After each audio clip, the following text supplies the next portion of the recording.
धर्म प्राण सत्संग प्रेमी सज्जनों, अब गीता का तीसरा अध्याय लगभग समाप्त ही होने वाला है। आज पूरी कोशिश हम करेंगे कि इसे समाप्त करें। कल से चौथे अध्याय में प्रवेश किया जाएगा। तो अर्जुन भगवान से पूछते हैं कि अथकेन प्रयुक्तोयम पापम चरित पुरुषः अनिच्छन्न विवार्षणेय बलादिव नियोजित। हे भगवान, न चाहते हुए भी किसके द्वारा नियोजित होकर के मनुष्य पापाचार में पतित हो जाता है, गिरता है। तो भगवान उत्तर देते हैं, कामेश क्रोधेश रजोगुण समुद्भव महाशनो महापापमा विद्धेन्मिह वैरियम। कल यहाँ तक हो गया था। कहते हैं काम ही क्रोध है। कामना में जब बाधा उत्पन्न होती है तो क्रोध उत्पन्न होता है। जैसे नारद जी के कामना में जब बाधा उत्पन्न हुई, जिस कन्या से वो वर्ण करना चाहते थे वो कन्या तो भगवान को शीलनिधि राजा की कन्या हो, भगवान का वर्ण कर ली। अब नारद की कामना में जब बाधा उत्पन्न हुई तो नारद कितने क्रोधित हो गए कि भगवान तक से झगड़ा करने लगे जाके। भले घर ये बायन दीना पाव होगे फल आपन कीना ढाक ढाक परिचय सब काहू अति असंग मन परम चाहो परम स्वतंत्र न सर पर कोई अभाव मन करी सोई सोई। अच्छा, अब पता चलेगा पहला पाला पड़ा है नारद से। ये देखो, नारद जैसे संयमी को भी जब कामना में बाधा पड़ी तो क्रोध उत्पन्न हो गया, और किससे? अपना जिसके रात दिन नारायण नारायण जपते हैं उसी से झगड़ा करने चल दिए। दहियों सांप की मरियों जाई, चल के श्राप दूंगा चाहे मारी दूंगा जगत मोर उपहास कराई। इसी को भगवान गीता में कहते हैं दूसरे अध्याय में, क्रोधात् भवत् सम्मोह सम्मोह स्मृत विभ्रम स्मृत भंसात् बुद्धिनाशो बुद्धिनाशात् प्रणश्यति। तो भगवान ने कहा ये काम ही क्रोध है। महाशनो महाभुक्खड़ है भैया, महापाप माँ बहुत पापी है, बहुत पाप कराता है, जिस पर छा जाता है। इसी को अपना शत्रु समझो। ये काम ही है जो मनुष्य को पापाचरण में अधर्माचरण में ढकेल देता है। फिर आगे भगवान कहते हैं कि धूमेन आवृत्ते वहनी यथा दर्शो मलेन च यथोल्बेनावृतो गर्भ तथा तेनेदम आवृतम। क्या समझे आप? इस श्लोक को जब तक मूल समझोगे नहीं भैया तो अर्थ समझ के गीता नहीं समझ में आएगी। इस श्लोक को समझो। धूमेन, इसको हम धूमेन आवृत्ते को हम पद विच्छेद कर देंगे तो क्या हो जाएगा? धूमेन आवृयते वहनी यथा आदर्शो आदर्शः मलेन च यथोल्बेनावृतो यथा उल्बेन आवृतः।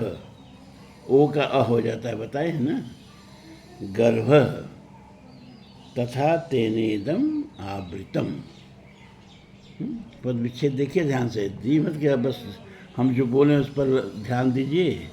आज जब हम ये सब अर्थ बताने लगे तो इस पर ध्यान मत दीजिए कि क्या जरूरत है, नीचे पढ़ नहीं लेंगे तो कभी गीता समझ में नहीं आएगी।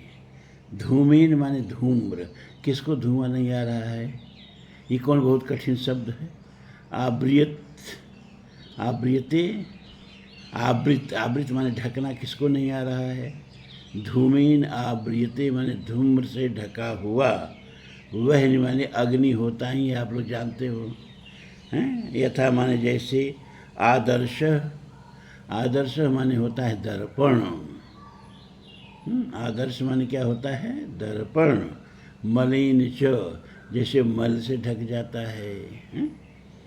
यथा उल्बेन आवृत, यथा माने जैसे, उल्बेन माने जेर से, आवृत माने ढक जाता है, गर्भ, गर्भस्थ शिशु, तथा तेनेदम आवृतम, तथा तेन इदम,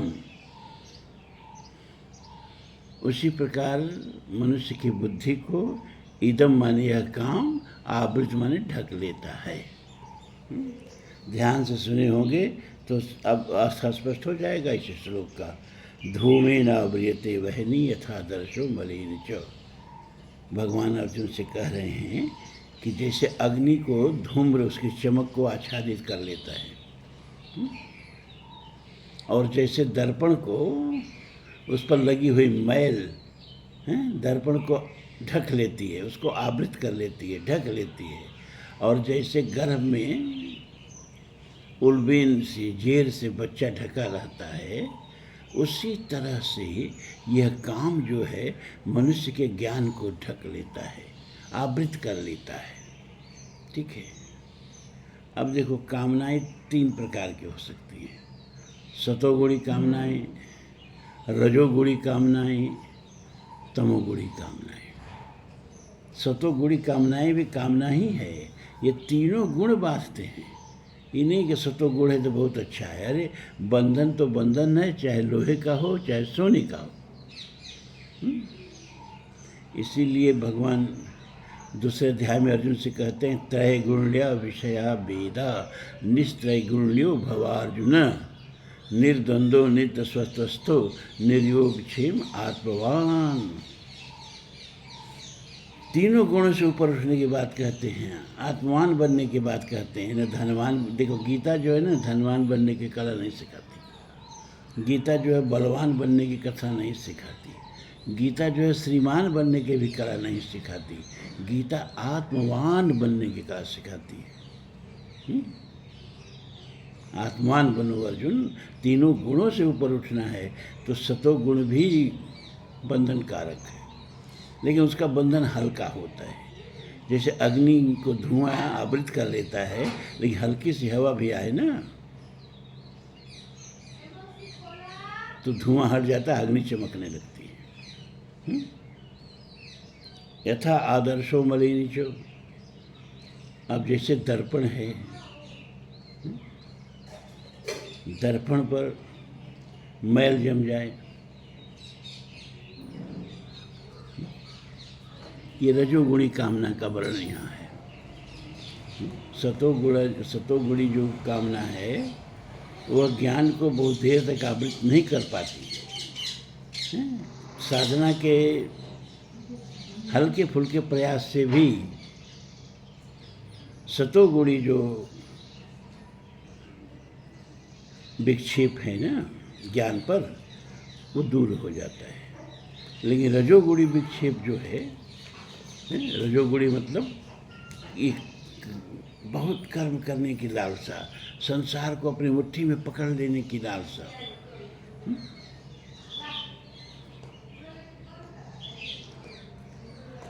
तो इसमें थोड़ा साधना कठिन करनी पड़ती है, तब जाकर के ये रजोगुणी जो मल है, रजोगुणी जो विक्षेप है वो दूर हो पाता है। और तीसरा जो तमोगुणी विक्षेप है, जो तमोगुणी आवरण है ज्ञान पर, वह तो जैसे कि गर्भ में बच्चा जेर से ढका रहता है। अब उसको हटने में, जेर को हटने में कुछ समय लगता है। 10 महीने का, 9 महीने का समय लगता है। कितनी प्रसव पीड़ा होती है। तो बहुत कष्टकारक पीड़ादायक साधना करने पर, बड़े परिश्रम से ये तमोगुणी जो आवरण है ज्ञान पर आवृत किए हुए, वो दूर होता है। सतोगुणी आवरण भाई, जैसे कि मैं बड़ा ज्ञानी हूँ, ये अहंग आ गया तो इससे भी ज्ञान मलिन हो जाता है। अपने ज्ञान का घमंड, अपनी तपस्या का घमंड, है अपनी पवित्रता का घमंड, अपनी साधना का घमंड, ये सतोगुणी ज्ञान पर कामनाओं का आवरण है। और मैं बहुत पैसे वाला हूँ, बहुत धनवान हूँ, हैं? मेरी मुट्ठी में इतना बड़ा संसार है, मैं इतने बड़े पद पर बैठा हूँ, मैं राष्ट्रपति हूँ, प्रधानमंत्री हूँ, आदि आदि, कलेक्टर हूँ, क्या क्या हूँ। ये रजोगुणी विक्षेप है। ये रजोगुणी ज्ञान का कामनाओं का आवरण है जो ज्ञान को ढक लेता है।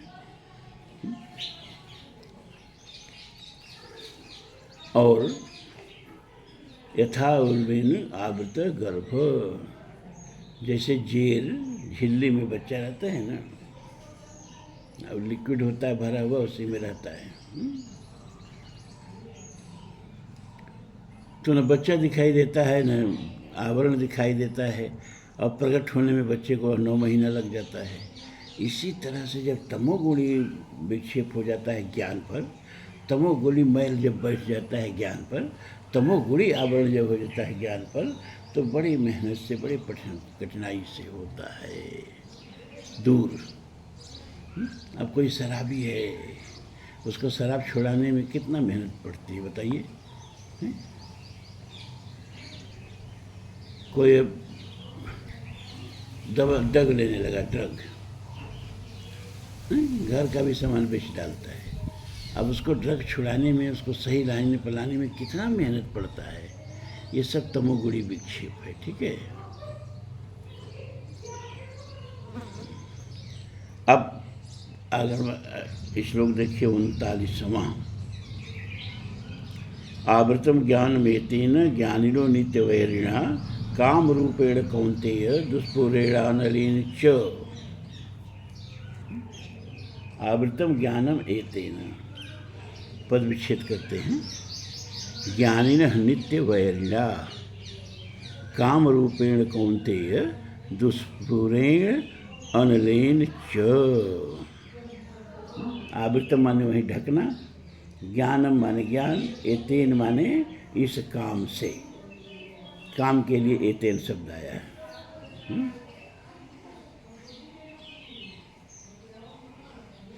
ज्ञानिनः नित्य वैरिणा, ज्ञानियों का नित्य बैरी, जो शत्रु, काम रूपेण, ये काम रूप जो है ये ज्ञानियों का नित्य बैरी है।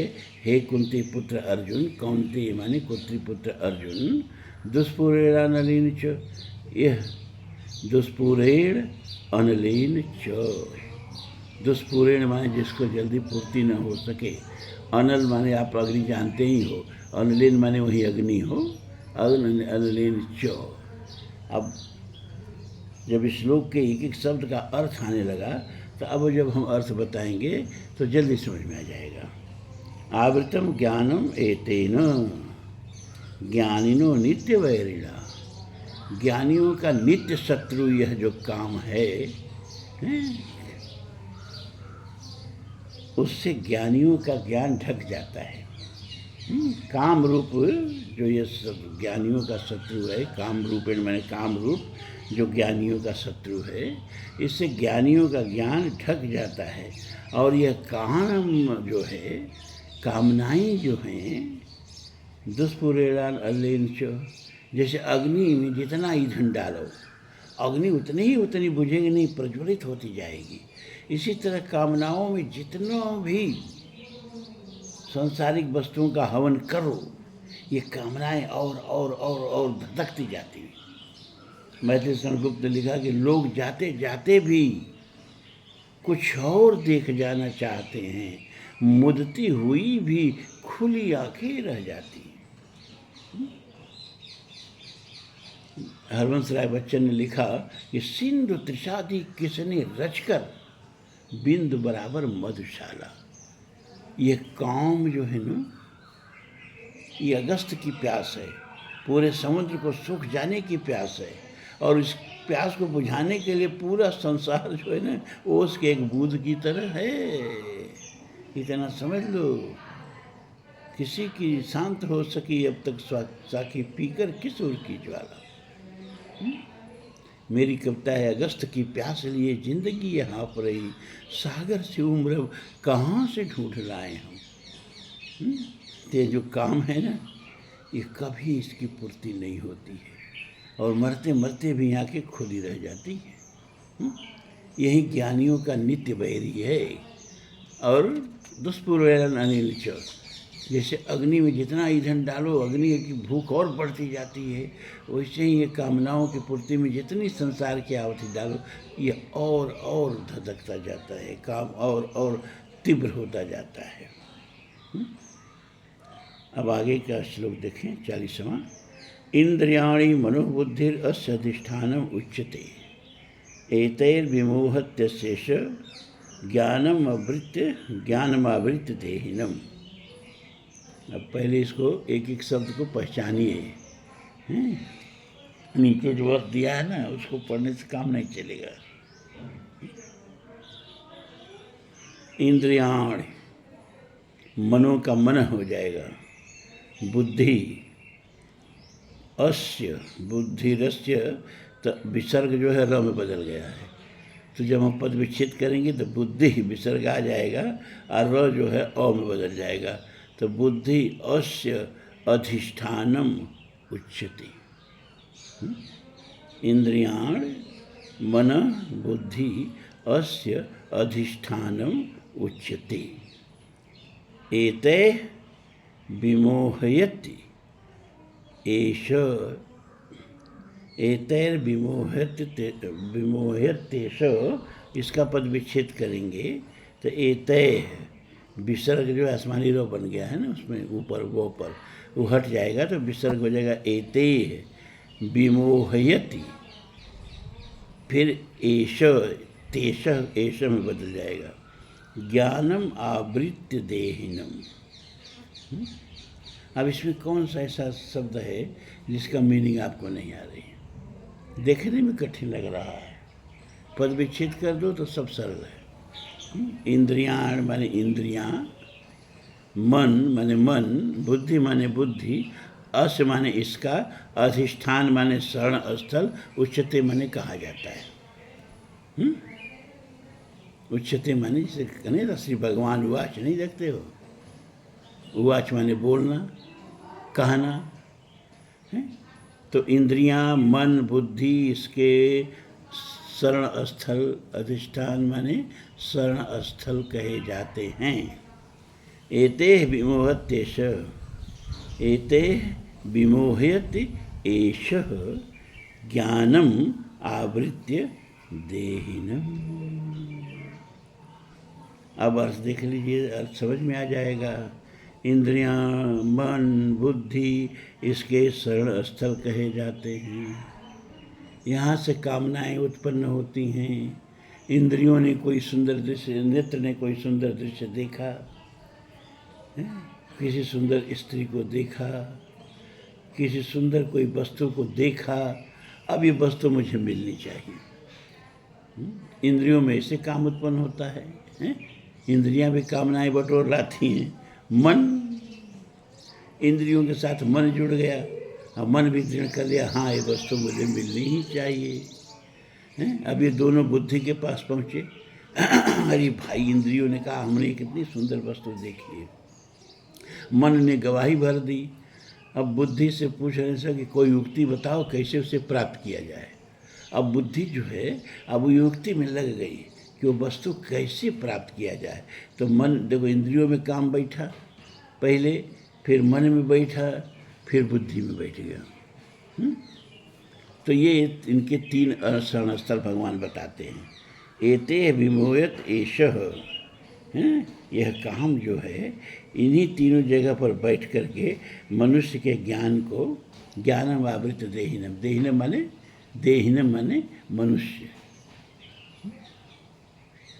मनुष्य के ज्ञान को इन्हीं तीन जगहों पर बैठ करके काम जो है वो विमोहित कर लेता है। ठीक है, कोई बहुत कठिन अर्थ नहीं है, समझने की बात है। और हम इसको आज सोचते हैं कि 3 अध्याय खत्म करेंगे, इसीलिए बहुत ज़्यादा विस्तार में नहीं जाते हैं, आप लोग काम भर बता देते हैं। तस्मात् त्वम् इंद्रियाणाद्यो नियम्य वर्तर्षभ पापमानम प्रजह्येनम ज्ञान विज्ञान नाशनम। तस्मात् माने इसलिए, भरतर्षभ माने भरतवंशियों में ऋषभ, श्रेष्ठ भरतर्षभ अर्जुन को कहते हैं। तुम माने तुम, तस्मात् त्वम इंद्रियाण आदौ, आदौ माने आदि में पहले, इंद्रियाण माने इंद्रियों को, नियम में माने बस में करके, नियम माने इंद्रियों पर लगाम लगा के, इंद्रियों को बस में करके देखना, इंद्रियों के न घोड़े भगे, रात दिन इन पे संयम के कोड़े लगे। एनम माने इस, ज्ञान विज्ञान नाशनम, ज्ञान और विज्ञान का नाश करने वाले पाप मानव महान पापी काम को ही माने अवश्य ही प्रजय बलपूर्वक मार डालो। प्रजय माने नष्ट कर देना, बलपूर्वक मार डालो, बलपूर्वक नष्ट कर डालो, विनष्ट कर डालो। इसलिए हे अर्जुन, करना क्या है? काम का पहले कहाँ से प्रवेश द्वार क्या है? तो बताया इंद्रियां, इंद्रियाण, फिर मन, दूसरा फाटक है मन, उसमें प्रवेश किया। अब तीसरा फाटक है बुद्धि, वहाँ प्रवेश किया। तो पहला ही फाटक बंद करने के लिए भगवान कर रहे हैं। इंद्रियों से पहले प्रवेश कर रहा है कामनाएं, तो इंद्रियों का ही फाटक बंद कर दो। कैसे कामनाएं प्रवेश करेंगी? तस्मात् माने इसलिए, तुम माने तुम, इंद्रियाण आदि माने इंद्रियों को, हे भरतर्षभ पुरुषों में श्रेष्ठ, भरतवंशियों में श्रेष्ठ अर्जुन, बस में करो। पाप मानव प्रजहीन, फिर इस पापी को, ज्ञान और विज्ञान के नाश करने वाले को, प्रजही माने विनष्ट कर डालो। अब देखो नया नया सब साधु महात्मा, नया नया पंथ चले हैं सब ना। तुलसी ने लिखा ना कि दम्भिन निज मत कल्प कर बगड़ की बहु पंथ। तो ये एक संत हुए रजनीश, उनकी एक पुस्तक है संभोग से समाधि की तरफ। तो वो क्या सिद्धांत देते हैं कि इतना भोग करो कि भोग से इंद्रियां संतृप्त हो जाएं, फिर ये अपने आप विमुख हो जाएंगे, है ना। इंद्रियों को जब लगाम कसोगे तो इनके अंदर भोग से तो इनको खींच लोगे, लेकिन भोग के प्रति जो रसाशक्ति है वो नहीं जाएगी। और हमेशा ये, जैसे कि हरा पशु है और उसको पगहे में बांधो तो खूंटा उखाड़ देता है, ऐसे ही कभी कभी संयम की बाढ़ तोड़ करके और दुष्कर्म भी कर डालती हैं इंद्रियां। ये रजनीश जी ने समझाया था संभोग से समाधि की तरफ अपनी पुस्तक में। तो ये इस तरह के सिद्धांतवादी बहुत पहले से रहे हैं। चारवाक का नाम सुने होंगे आप, है ना। चारवाक कहता था कि एक घर में 3 आलय होने चाहिए, 3 कोठरी होनी चाहिए और तीनों शराब से भरी होनी चाहिए। अब पहले में इतना पियो कि रेंगते हुए, लड़खड़ाते हुए दूसरे कोठरी में जाओ, और दूसरी कोठरी में इतना शराब पियो कि तीसरी कोठरी में गिर के जाओ, रेंग के जाओ, तो फिर उस आदमी का मोक्ष मिल जाता है, पुनर्जन्म नहीं होता है। पित्वा पित्वा पुनः पित्वा यावत पतति भूतले, पुनरुत्थाय वै पित्वा पुनर्जन्म न विद्यते। तो भोग वाली वादियों के लिए कोई सीमा नहीं है। एक कथा आप सुनाते थे, आप लोगों को सुना चुके हैं, आप प्रसंग बस फिर भी सुन लीजिए कि एक राजा था और उसके पास एक बकरा था। तो कहता था कि जो हमारे बकरे का पेट भर देगा उसको हम आधा राजपाट दे देंगे, लेकिन अगर बकरे का पेट नहीं भर पाया तो उसको फांसी पर चढ़ा देंगे, और 1 दिन का समय देता था। अब लोग सोचते थे कि बकरा का पेट भरना है और आधा राजपाट पाना है, ले जाते थे बकरे को, जो खाता था वो खिलाते थे, जो खाता था वो खिलाते थे, और जब उसका पेट पूरा फूल जाता था तो शाम को ले आते थे, महाराज पेट भर गया है, देख लीजिए, आधा राजपाट दे दीजिए। तो राजा क्या करता था कि 1 मुट्ठी घास बकरे के आगे डाल देता था और वो बकरा खाने लगता था। तो राजा कहता था कि इसका पेट अगर भरा है तो घास खाएगा, और फांसी पर चढ़ा देता था। एक दिन एक आदमी आया, उसने कहा महाराज गंवार सा लग रहा था, कहा महाराज दीजिए हम आपके बकरे का पेट भर देंगे। राजा उसको नीचे से ऊपर देखा और हंसने लगा, कहा ये बड़े बड़े लोग भर ही नहीं पाए गधे का बकरे का पेट, फांसी पर चढ़ गए। अभी आया है, शाम को इसका भी गर्दन का नाप ले लो, ये भी फांसी पर चढ़ने वाला है। कहा हाँ महाराज जी, पेट नहीं भरेगा तब ना फांसी पर चढ़ाएंगे, आप भी कागज़ पत्र तैयार किए रहिए आधा राजपाट देने का। और ले गया बकरे को, और जैसे राजा उसके सामने हरी घास डालता था और डाल दिया, और जब बकरा घास की तरफ चला तो उसके मुंह में मारा एक डंडा। बकरा शाम के पीछे हट गया। फिर थोड़ी देर बाद इधर ताक के फिर घास पर लपका, फिर मारा एक डंडा, फिर शाम के पीछे हट गया। अरे दिन भर में उसको तनिक भी घास चुगने नहीं दिया, 50 डंडा मारा। जब भी घास की तरफ बढ़ता एक डंडा लग जाता। अब शाम को ले आया, उस बकरे का पेट एकदम पिचका हुआ था। राजा ने कहा इसका टेस्ट क्या करना, चढ़ा दो फांसी पर। उसने कहा अरे नहीं महाराज जी, वो लिटमस टेस्ट जो करते हैं आप कर लीजिए पहले। अच्छा, राजा ने एक मुट्ठी हरी घास डाली, वो आदमी डंडा लेके खड़ा रहा। बकरा एक बार डंडा देखे, एक बार घास देखे, एक बार डंडा देखे, एक बार घास देखे, और घास नहीं टूंगा क्योंकि उसको तो मार याद थी। तो उसने कहा महाराज देख लीजिए, लिटमस टेस्ट में मैं पास हो गया, बकरा का पेट भर गया है, नहीं तो भूखा रहता तो घास नहीं खाता है। इसीलिए कहा देखना इंद्रियों के न घोड़े भगें, रात दिन इन पर संयम के कोड़े लगे। वेद कहता है ना, आत्मानम रथनम विद्धि शरीरम रथमेव शरीरम रथमेव तु बुद्धिम तु सारथी विद्धिम मनः प्रग्रहमेव च इंद्रियाणि हयानाहुर विषयान तीस गोचरान आत्मबुद्धिर्मनोयुक्त भोक्ता आहुर शरीर। इस मंत्र में भी इंद्रियों को क्या क्या, इंद्रियान हयान, इंद्रियां घोड़ी कहे, घोड़े कहे गए हैं। आहु माने कहे गए, इंद्रियान हयान आहु, इंद्रियों को घोड़ा कहा गया है, मन को लगाम कहा गया है, बुद्धि को सारथी कहा गया है, और आत्मा जीव को रथी कहा गया है, और शरीर ही रथ है। और जाना कहाँ है, विषयों के मार्ग से। विषयान तीन, देखो ये वेद बोल रहा है, ये हिमालय के पहाड़ में भाग के नहीं, विषयान तीस गोचरान, विषयों के बीच में इंद्रियों को, अनिंद्रिय रूपी घोड़ों को, मन रूपी लगाम को और बुद्धि रूपी सारथी को एकदम संयमित करके अब विषयों के बीच से, यानी संसार को चीरते हुए, संसार से भागकर नहीं भाई, हमारा वेद तो संसार से भागने के लिए कहता ही नहीं है, अपने मंजिल तक पहुंचना है।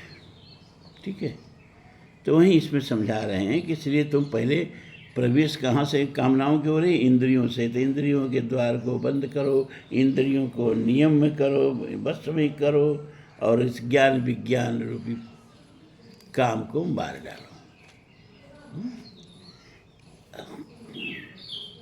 अब अभी तीसरे केवल इंद्रियों की बात की ना, मन और बुद्धि बैठा रह गया। तो भगवान अर्जुन के मन में प्रश्न होगा कि तो मन और बुद्धि की भूमिका क्या है। तो भगवान बता रहे हैं कि इंद्रियाण पराणाहु इंद्रियभ्य परम मन मनसस्तु परा बुद्धिर्यो बुद्धि परतस्तु सह।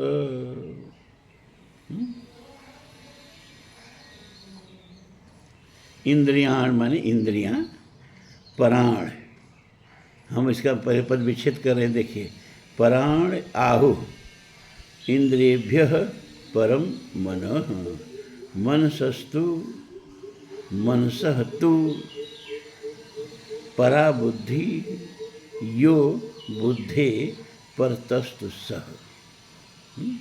इंद्रियाण माने इंद्रियों से, पराण माने श्रेष्ठ हैं,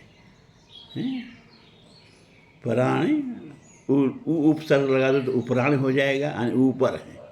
इंद्रियों से ऊपर क्या है? मन। अब मनसः तु, मन से भी ऊपर क्या है? बुद्धि। यो माने इसलिए बुद्धि, और बुद्धि से ऊपर क्या है? परतः तु, वह जीव है, आत्मा है। एक श्रेष्ठता का कर्म बता दिए कि इंद्रियों से श्रेष्ठ है मन, मन से श्रेष्ठ है बुद्धि और बुद्धि से भी बलवान है आत्मा। अब इसमें मुझे लग रहा है कोई कठिन बात नहीं है, बात भी स्पष्ट है ना। जैसे कान आपकी इंद्रिय है और हम बोल रहे हैं, लेकिन अगर आपका मन कहीं दूसरी जगह चला जाए तो हम क्या बोले आपको सुनाई नहीं देगा। मतलब इंद्रियां तभी अपने विषय को ग्रहण पार कर पाती हैं जब इंद्रियों के साथ मन होता है। आंखें खुली हैं और मन कहीं हम सोच रहे हैं, कहीं और चला गया है, तो सामने से व्यक्ति गुजर जाता है और हम नहीं देख पाते हैं। लोग पूछते हैं भैया इधर से कोई गुजरा है, कि भाई हमने ख्याल नहीं किया। आंखें खुली हैं, लेकिन चूंकि आँख के साथ मन नहीं है, मन कहीं और है, तो बोले मन आँखों ने देखा ही नहीं है। इसका मतलब क्या कि इंद्रियों के साथ जब तक मन न रहे इंद्रियां कुछ नहीं कर सकती। तो इंद्रियों से बलवान मन हुआ कि नहीं हुआ। और मन ये संकल्प विकल्प वाला होता है, निर्णय करने की क्षमता इसके अंदर नहीं होती।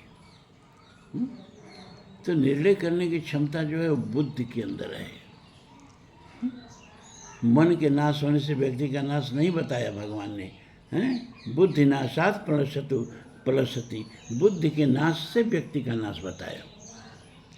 तो मन से श्रेष्ठ बुद्धि है और बुद्धि का भी स्वामी कौन है? ये आत्मा। पहली तरह जान लिया। अब कहते हैं तीसरे अध्याय का 43वां मंत्र, अंतिम मंत्र। हम मंत्र इसलिए करते हैं, गीता उपनिषदों का सार है, तो उपनिषद में मंत्र होते हैं। श्लोक कभी कभी बोलते हैं इसलिए कि गीता स्मृति भी है और गीता उपनिषद भी है, दोनों है। श्रुति भी है, स्मृति भी है। अद्भुत ग्रंथ है। श्रुति और स्मृति का संगम जहाँ है उसको गीता बोलते हैं। एवं बुद्धे परम बुद्ध्वा संस्तव आत्मना जहि शत्रु महाबाहो काम रूपम दुरासदम। एवं बुद्धे परम बुद्ध्वा संस्तभ्य आत्मानम आत्मना, संस्तभ्य आत्मानम आत्मना, इसका पद विच्छेद कर दिया हमने। जहि शत्रुम महाबाहो काम रूपम दुरासदम। इस प्रकार ये जान लो, क्या यह जानकर क्या कि इंद्रियों से श्रेष्ठ मन है, मन से श्रेष्ठ बुद्धि है और बुद्धि से श्रेष्ठ मैं हूँ। मैं माने आत्मा। तो यह जान करके और बुद्धि के द्वारा मन को वश में, आत्मा के द्वारा बुद्धि को वश में करो, बुद्धि के द्वारा मन को वश में करो, मन के द्वारा इंद्रियों को वश में करो, और इस तरह से सबको नियंत्रित करके वश में करके इस काम रूपी दुरासदम को, शत्रु को मार डालो। कामना ही नहीं जगे। हमने बताया कि मन में कामना तो बिना जगे सवाल ही नहीं है, लेकिन उस कामना को कैसे परिवर्तित कर देते हैं, निष्काम हो जाते हैं कि अपने को पूरी तरह परमात्मा को समर्पित कर देते हैं।